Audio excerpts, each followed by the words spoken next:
In the last video, I showed you the process of making a 3D printed Mazinger that goes in a frame and can be put on the wall or anywhere else. I also gave you a short history of the Mazinger IP because Mazinger is a little bit obscure, and so I wanted to make sure you knew what I was talking about and maybe why I loved it so much as a kid.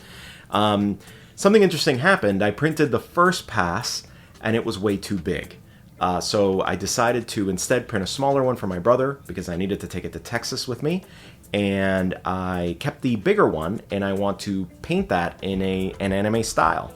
And that's what this video is about, showing you the process of taking that larger statue, making a wooden frame because I don't want to print a frame that large, and then putting it all together and painting the anime style. So you're all caught up, but before we do anything else, we're going to go ahead and do some research and some planning. Let's go. The first thing I did was look at the original cartoon. The look isn't great. It's very basic. It's got rough outlines and things like this, so I'm not going to do that. Instead, I'm going to take inspiration and guidance from tons of the amazing artists out there that have shared their work on the internet and shows what a cartoon style of paint job should look like on something 3D. It's going to be a little bit more modern, like this or this. But there's a couple things going on in these that I want to point out. Darker areas get a darker tone, that's pretty straightforward. Some areas just get a variation to explain the material a little bit, so like if it's shiny, they'll do a little bit of a shiny color variety on there. And then finally, there's this classic cartoon stroke outline that kind of goes around all the shapes. I'll have to choose where to apply the effect carefully, but I'll explain that later. Instead of improvising the shapes on the print itself, I'm going to digitally draw them first. Though I have some 3D prints that need priming, so let's go do that so they can dry while I draw. And for that, I do like to use Rust-Oleum Automotive Primer that I can spray on nice and thick, and then I can sand down pretty easily. Okay, so while those dry, I'm going to go draw. Okay, I took one of the final images from the last project, and I'm going to use that to paint over it and see what the anime paint style will look like.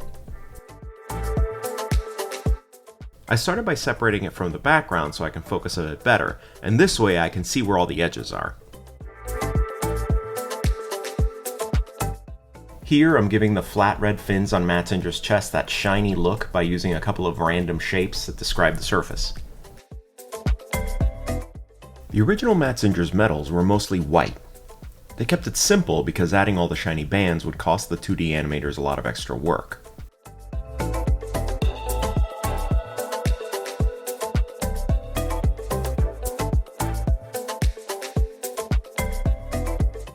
"20 minutes later." Okay, I think I have enough here to get me started.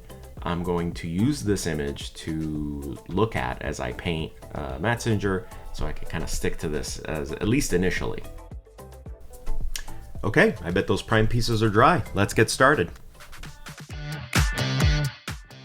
First, I need to take my primed pieces and airbrush them with their base colors, but there is an order of operations. I need to paint the white first because painting white over black is going to require many coats, and the white areas are smaller and flatter, and so they're easier to mask.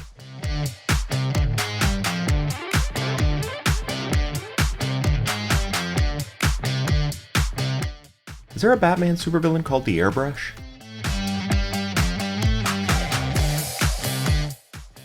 The Mazinger cartoon uses a very specific blue for his forearms and legs, and I'm pretty satisfied with the color that I landed on. Because I had to mix this color myself, I made extra to make sure that I had enough for the hand, his forearm, and his right arm that's part of the main body. And I have to make sure that I have enough for extra coats. I don't want to run out because then I have to paint match and it can be hard to get it to match. I paint a dark gray for the mid-colors of the parts of Mazinger that need to be black. This will let me use pure black for shadows later. Here I'm using my single action airbrush to coat the base layers. Single action basically means the button does one thing, and that is spray paint. You get some control over how much comes out, but there's very little subtlety with what gets laid down. I also have a double action airbrush that lets you control the air being expelled, and by pulling back on that same button, it lets you control the amount of paint you lay down, which gives you much more control. But here I don't need that. I need full unadulterated coverage. It goes without saying that peeling away masking is the best feeling. You finally get to see your results. It's worth mentioning that I use a hairdryer often to make sure that my paint is bone dry before applying tape. Now the fun part. Listen to an audiobook and paint the anime style, constantly checking the drawing to make sure I stay on track, to a certain extent. I couldn't help to start with the head, for obvious reasons. Mazinger's face is faceted, so it's kind of easy to tell what is lighter and what is darker, again based on light direction. The thing I'm most excited about is his crown, because this is where I really need to sell that anime shiny look. I mixed up 3 different types of gray for this and just started laying down some shapes. Careful not to just paint straight, even shapes that are too repetitive. The shapes should be varied in thickness, and I don't need to do too many.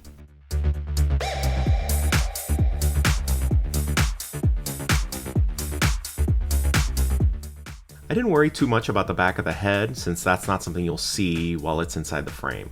Here it is so far. Let's get some dark paint in that mouth grill. Patience, Ron, patience. I also want to use extreme high contrast seldomly to push the metallic look. I'll have to choose where that goes.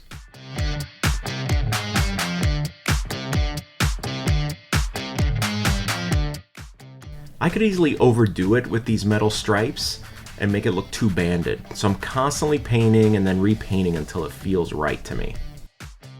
I ended up removing some of the bands that you see in the crown right now, for example.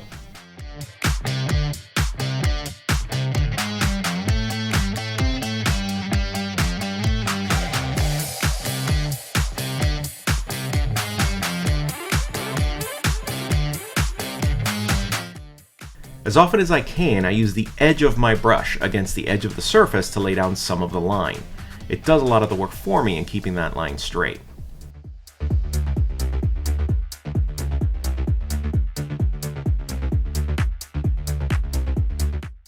Finally, for the head, I just need to add the black cartoon stroke lines all around, and I can move on.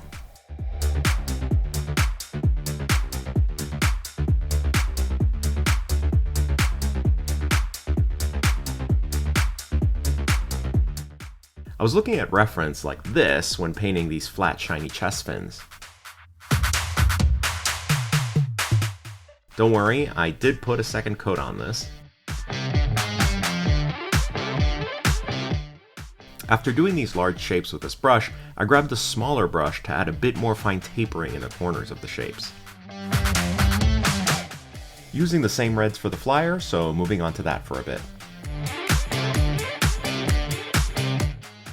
The flyer body has a lot of cool shapes that I can use to push that cel-shaded effect, but I have to be careful again not to overdo it. It could just create noise and flatten the whole thing. For those eagle-eyed folks out there who may be fans of Mazinger, you may notice that the back of the flyer is actually not exactly like the cartoon. I couldn't find images from the back to reference when modeling, so I took an educated guess and ended up being wrong. After printing it, I found a reference image that showed the back having 2 tails instead of 1. I should have known though, because it was here and here. I keep talking about being careful and having to redo work, and it's because making mistakes is such a huge part of this process. Just be ready to make mistakes and make sure you learn from them so you can keep getting better.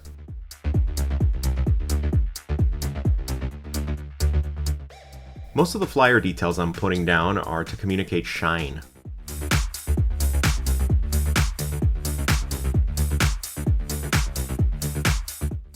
In the cartoon, the flyer was also a big character. On its own, you could argue that it had as much airtime as the main character, so I had fun just making this little guy.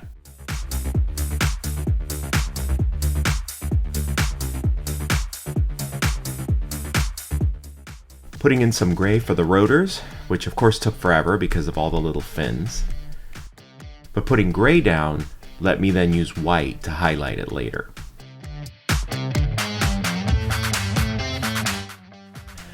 Originally, the flyer was supposed to be a motorcycle that jumped on Mazinger's head.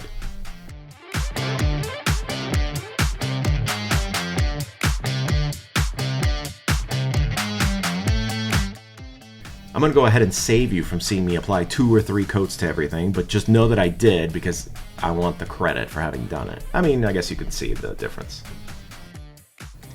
I'm trying to capture a little of the reflection of Mazinger's crown on the glass of the flyer. I figured that's a good start for what shapes should show up in the glass. This may look very difficult, but honestly, as long as I use the edge of my brush against the edge of the surface to lay down some of the line, it ends up doing a lot of the work for me. I'm adding some bands on the flyer rotors to communicate something metallic and shiny. Making sure to dramatically highlight the tops with white to show light direction.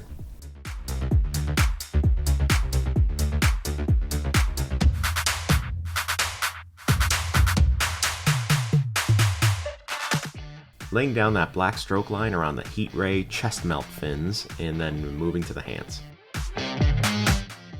In the cartoon, Mazinger's finger knuckle gaskets are a light gray, and in most modern robots this type of stuff is darker than the fingers themselves, so replicating that light gray look here gives that unique look that harkens back to the cartoon.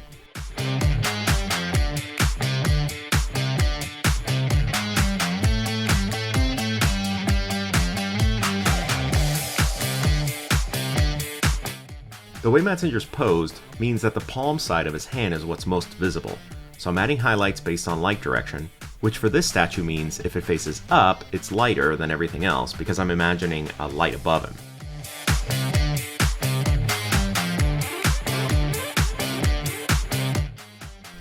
It took me a while to lay down all the individual stroke lines that I needed for Mazinger's hand, but they're important because it's the second thing you'll look at after his face when looking at the final product. In video games and movies, artists use shaders to fool the viewer into thinking 3D objects are 2D cel-shaded objects by having the black line appear perpendicular to the camera angle. I don't have that luxury here, I just have to choose where to paint it and where not to paint it.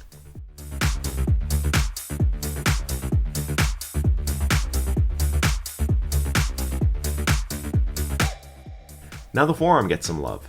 Notice the bands of lighter blue that I laid down to denote shininess. After all the stroke lines on the hand, this forearm is a piece of cake.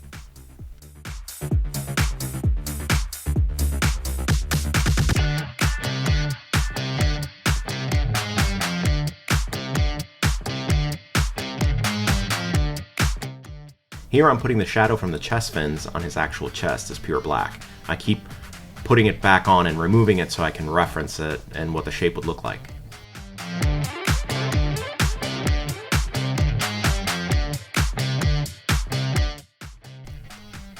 Doing this will really help separate the fin shapes from the body, but also communicate that light is coming from ahead and above like the rest of the pieces.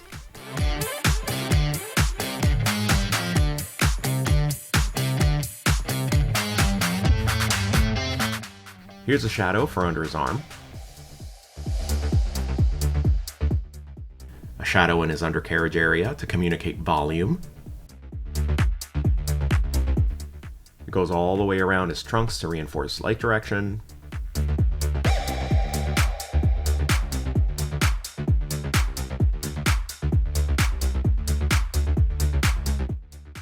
Then finally scoring and attaching the chest fin so I can start seeing it come together. Laying down some dark gray on his white sections to show shininess and again, light direction. And then putting down some stroke lines on his legs. These turned out a bit wiggly, but I had to commit, otherwise I could overwork the area and it could end up being a mess. Let's not forget his little right arm. I have to add highlights to that as well.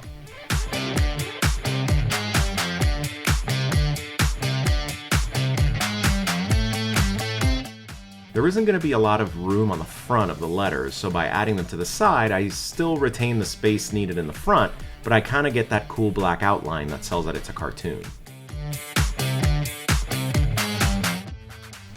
The front of the letters get the white caps you see later, which is why I need to put the lines on the side. There's just no room for the white caps and the red and the black stroke. This ends up working out a little better, I think.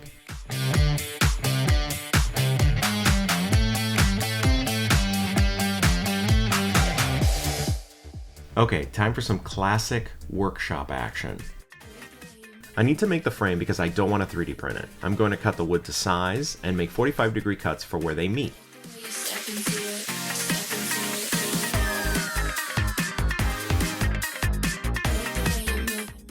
Doing repetitive cuts on a saw is how you can really hurt yourself. So I'm sitting here focusing on not dying on camera and accidentally shooting a snuff film.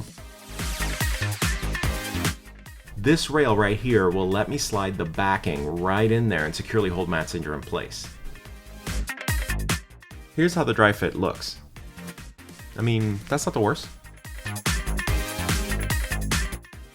I want to nail the frame together with my very handy battery-powered nail gun, but that means I need to apply a good even coat of wood glue for maximum bondage.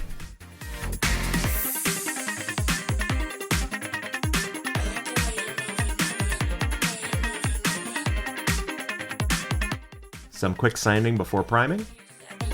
Later that same evening. It's so fun to get hit in the face with spray paint when you're spraying in a box. I'll wear my respirator next time, I promise.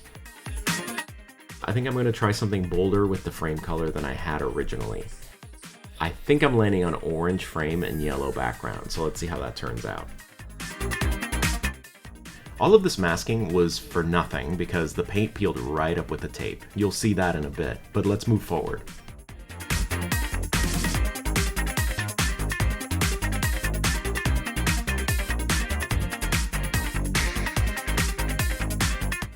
I cut some space into the frame here and here to make room for the head and arm.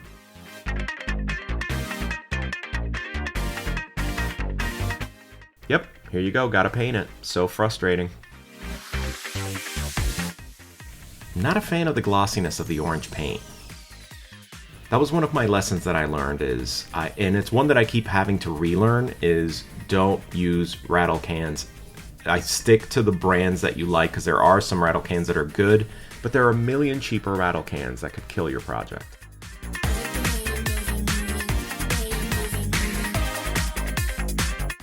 And in my excitement, I glued down Mazinger, forgetting that the letters need to be glued to him first. So I gotta pull them up. Put the letters in first, Ron.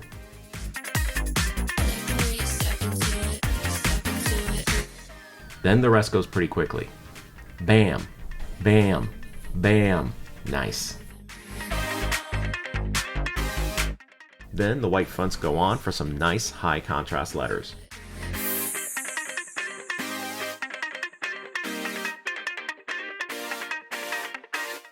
The arm goes on, then the hand as it reaches up to the camera. We started with the sketch. Then we made my brother's gift. And finally, I have my variant anime Mazinger Z. And that's it. Check out the final result.